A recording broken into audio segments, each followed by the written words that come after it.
Hi student, स्वागत है आप सभी का टोटल मैथ चैनल में। आशा करता हूं कि आप सब लोग मस्त होंगे, पढ़ाई में व्यस्त होंगे।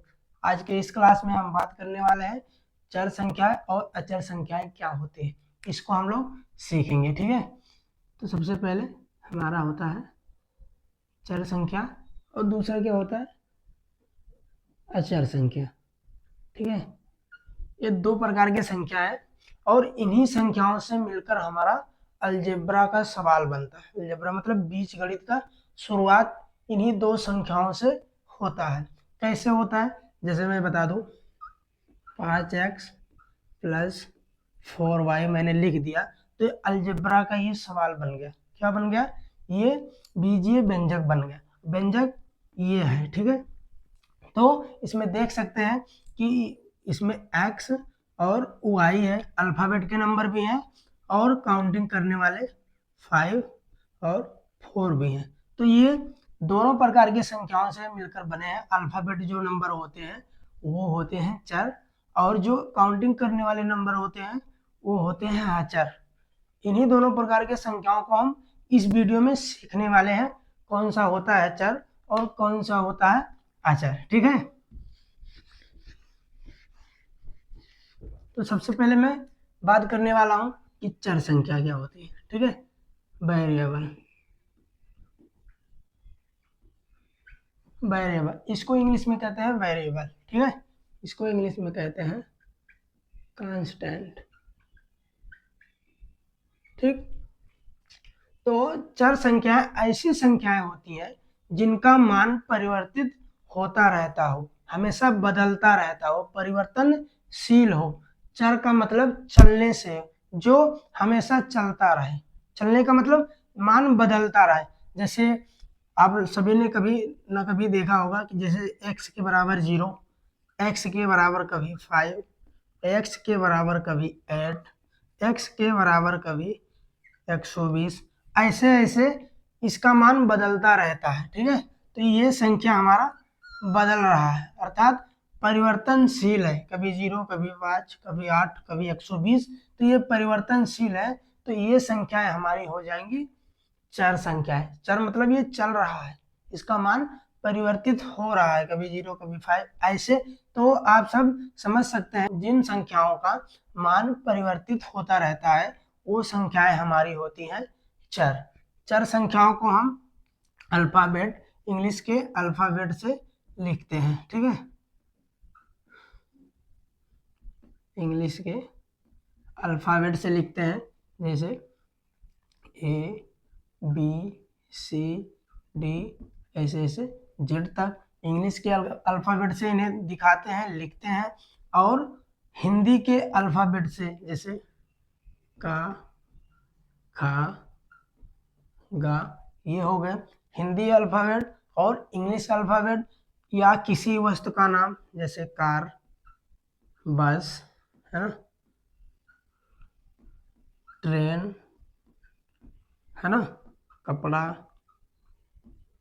किसी का नाम जैसे रीना, मीना, कुछ भी हो जाए इन संख्याओं को दिखाने के लिए। ठीक है, जैसे बात कर दिया जाए कि 5 लड़की है ना, 5 लड़की है ना, तो इस प्रकार से ये हमारा इनके साथ ये बता रहा है किसकी बात कर रहे हैं हम। लड़की की बात कर रहे हैं, लड़का का बात कर रहे हैं, ट्रेन का बात कर रहे हैं, कार का बात कर रहे हैं, एक्स वाई का जेड का बात कर रहे हैं, किस चीज का हम बात कर रहे हैं। 5 तो हम संख्या है, ये क्वांटिटी बता रहा है 5 क्या है, लेकिन 5 के सामने किस चीज का हम बात कर रहे हैं वो होता है हमारा चर। जैसे हमने लिख दिया कि 5x, तो यहाँ पता चल रहा है कि मैं x के बारे में बात कर रहा हूँ। मैं मार्केट में जाऊं, मैंने कहा मैंने किसी चीज का परचेज किया, मतलब कोई चीज मैंने खरीदा। क्या खरीदा भाई, उसे लिखोगे नहीं तो पता ही नहीं लगेगा। मैंने कहा मैंने खरीद लिया 5 सेब, है ना, सेब। तो क्या चीज खरीदे हो, क्या चीज परचेज किए हो, वो जो लिखोगे, है ना, वो हमारा हो जाएगा चर, है ना। ये तो क्वांटिटी बता रहा है, संख्या बता रहा है कि हमने 5 सेब खरीदा। ठीक है, तो उसी प्रकार से यहाँ जैसे मैंने 5x लिख दिया, तो x का मान हमारा बदल रहा है, बदल रहा है ना। कभी 0, कभी 5, कभी 8। तो इस प्रकार से हमारे ये संख्याएं होती हैं, जो ये चर संख्याएं होती हैं, ये परिवर्तनशील रहती हैं। कभी सेब हो सकता है, कभी लड़की हो सकती है, कभी एक्स हो सकता है, कभी गाड़ी हो सकता है, कुछ भी हो सकता है। तो इन संख्याओं को हम कहते हैं चर संख्याएं, जो परिवर्तनशील रहती हैं। वेरिएबल शब्द से ऐसे ही पहचान सकते हो कि वेरिएबल दो शब्दों से मिला है, वेरी प्लस एबल, है ना। तो वेरी का मतलब होता है बदलना, बदलना, और एबल का मतलब होता है योग। इस शब्द से अब ऐसे ही कुछ जानकारी मिल रहा है कि जो बदलने योग्य हो वो संख्या हमारा होता है वेरिएबल। ठीक है, तो ये संख्या हमारी बदलती रहती हैं, तो इसलिए ये होती हैं हमारी चर संख्याएं। ठीक है, अब बात करते हैं अचर संख्याएं, कांस्टेंट। अचर संख्याएं ऐसी संख्याएं को कहते हैं जो वो परिवर्तनशील ना हो, गतिशील ना हो, अर्थात वो स्थिर हो, उसके मान में कोई परिवर्तन ना हो, वो हमारा होता है अचर संख्याएं। ठीक है, अचर संख्याएं कौन सी होती हैं? गिनती के काउंटिंग करने वाले नंबर, है ना, जैसे 1, 2, 3 डॉट डॉट, मतलब ये संख्याएं अनंत तक होती हैं। अनंत में बहुत संख्याएं होती हैं, इसमें आप लिख सकते हो 5.5 या बटे में लिख सकते हो, है ना, 3/2/3, इस प्रकार से भी लिख सकते हो, है ना। इन संख्याओं जैसे पाई, ये भी हो सकता है। तो ये अचर संख्याएं होती हैं। अचर संख्याएं कैसे? जैसे मैंने कह दिया कि मैंने 100 लिख दिया, मैंने 100 लिखा, हम इंडिया के लोग हैं, मैं कहूँ कि हमारे इंडिया में 100 लिखने में 2 जीरो लगाया जाता है। क्या विदेश में जाएंगे तो वहाँ 100 लिखने के लिए हम 5 जीरो लगाएंगे या 3 जीरो कर देंगे?